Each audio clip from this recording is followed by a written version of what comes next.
नमस्कार दोस्तों, हकीकत की दुनिया में आप सभी का स्वागत है। तो देखिए, ये रास्ता जानते हैं कहाँ का है? ये रास्ता जो आप लोग देख पा रहे हैं, हम लोग इस रास्ते से जा रहे थे। वैसे एक मरीज को लेकर के हम लोग जा रहे थे। 1 घंटा में पहुंचना चाहिए था, हम लोग को लगा 3.5 घंटा।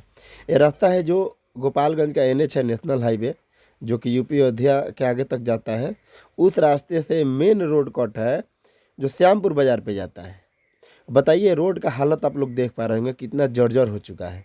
और यही नहीं, बिहार के अनेकों रोड, हम कुछ दिन पहले बक्सर गए थे, वहाँ पर भी रोडों की मतलब जो स्थिति देखे बहुत ही जर्जर थी। लेकिन हम लोग एग्जाम देने जा रहे थे तो उसका कवर नहीं कर पाए क्योंकि समय नहीं था। ये भी हम गाड़ी के अंदर से ही कवर किए हैं। ये रास्ते के जो हालत हो चुकी है, बहुत बद से बहुत बदतर हो चुकी है।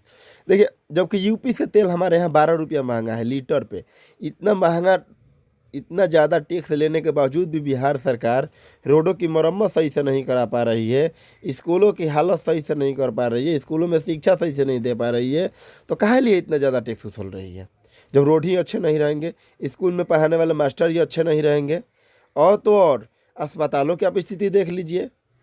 अब बहुत सारे अस्पतालों में जाएंगे ना, तो उसमें कुत्ते के काट लेने पर जो सुई पड़ता है वो सुई नहीं मिलेगा, अच्छा से खून जांचने की व्यवस्था नहीं मिलेगी, दवा नहीं मिलेगा, अल्ट्रासाउंड की व्यवस्था नहीं मिलेगा।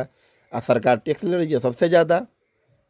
आज मान के चलिए, उत्तर प्रदेश में कानून व्यवस्था भी बढ़िया है, अस्पताल सब भी बढ़िया हो चुकी है, और रोड भी अच्छा है। लेकिन नहीं, बिहार को आप देख लीजिए। कुछ मेरे दोस्त कहते हैं कि बिहार की बुराई, अरे भाई, बिहार मेरे दिल में है, बिहार की बुराई नहीं कर रहे हैं, बिहार के सिस्टम की हम बुराई करते हैं।